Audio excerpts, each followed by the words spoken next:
This video is brought to you by SoccerPro.com. Be sure to visit SoccerPro.com for all the latest soccer gear at everyday low prices with no membership fees. Don't forget to use coupon code SR4U at checkout for $10 off a $75 purchase, plus free shipping within the US. Hey guys, Josh from SoccerReviewsForYou.com, bringing you an unboxing video of a pair of Nike Mercurial Vapor 8s in the brand new Seaweed Volt colorway. Let me just get it out of the box real quick. Here's the little bag that it does come with. All the top end shoes from Nike do come with the string bag. You get it's that dark green colorway, and then you have the Volt Mercurial as well as the Nike swoosh. Pretty basic string bag, again, nothing that we haven't seen before. But as far as this particular colorway of the Vapor, I would definitely say that this is one of the more unique launches as far as colorways goes that we have seen in a little while from the Mercurial series, simply because it's this somewhat odd dark green colorway. A lot of people are wondering if it's actually black or green. I can definitely reassure you that it is a very, very dark green, hence the term seaweed. But only in the right light. If the lighting's not very good, it definitely does come across as black rather than green.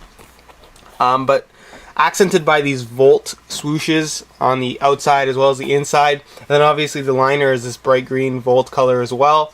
And then you have the rainbow color pattern on the heel. Really does look sharp in person.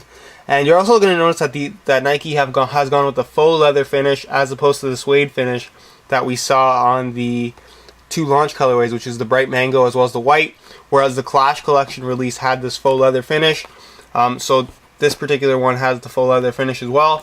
Not entirely sure why they did that or if they're going to go back to the suede finish, but just keep in mind that this one has the faux leather finish, which is definitely just as good as the suede finish. I actually probably prefer it, but it doesn't actually change the overall feel of the shoe.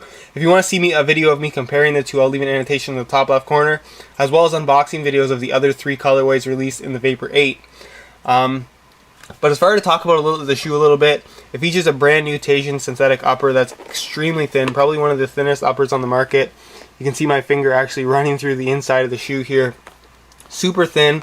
It's lighter than the Mercurials have been the last couple models, and it fits really, really nicely. It's a fantastic fitting shoe.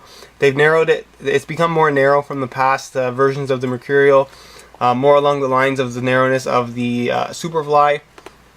Probably not to the same extreme, but along the same lines, smaller toe box. Again, I have a full written review for this shoe, so if you do want to check that out, as well as the buy it now links and the high quality pictures, there'll be a link in the description to check that out. SoccerReviewsForYou.com. You also have this glass fiber sole plate, which is somewhat unique, and then you can see it's cut really narrow in the midfoot here. Then this brand new stud pattern that features essentially 6 studs for a firm ground stud pattern. Keep in mind this is a firm ground stud pattern, not for use on turf. I highly recommend not using this shoe on turf.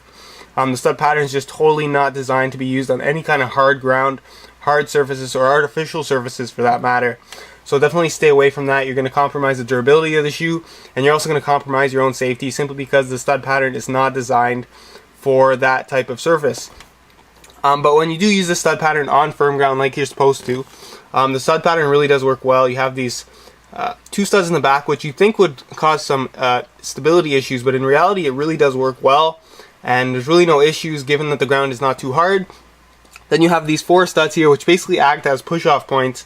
Again, I talk about this into more detail in the full written review, so if you are interested in my thoughts on that, go ahead and check that out. Again, the link's in the description. So if you do want to check out the buy it now links, the full written review, as well as the high quality pictures of these shoes, which I highly recommend you check that out, because these shoes look really cool in person, and the online photos that I've seen so far just really don't do it justice. So if you do want to check that out, go ahead and click that link in the description to the website. Again, you'll find the buy it now links with the best prices online, as well as a full written review, which will answer all of your questions regarding this particular shoe. There'll be a written review for the Clash version, as well as the original launch version with the suede upper. As far as any questions you guys have related to the video, go ahead and leave a comment down below. And if you guys want to check out my Facebook page, there'll be a link in the description to that as well. If you haven't gone and given that page a like, I highly suggest you do so. Anything that comes out on Facebook generally happens before it goes up on YouTube. So if you want to see what is coming up on YouTube in the next couple days, Facebook generally that usually happens on Facebook a couple days early. So if you want to see what's coming before it actually comes, that happens on Facebook, as well as any new deals I have, any new content that goes up on the website, that all gets posted on Facebook. So if you want to really be up to date with all the latest content that I'm putting out, Facebook's a really great place to go do that. So again, that link will be in the description, and as always guys, thanks for watching.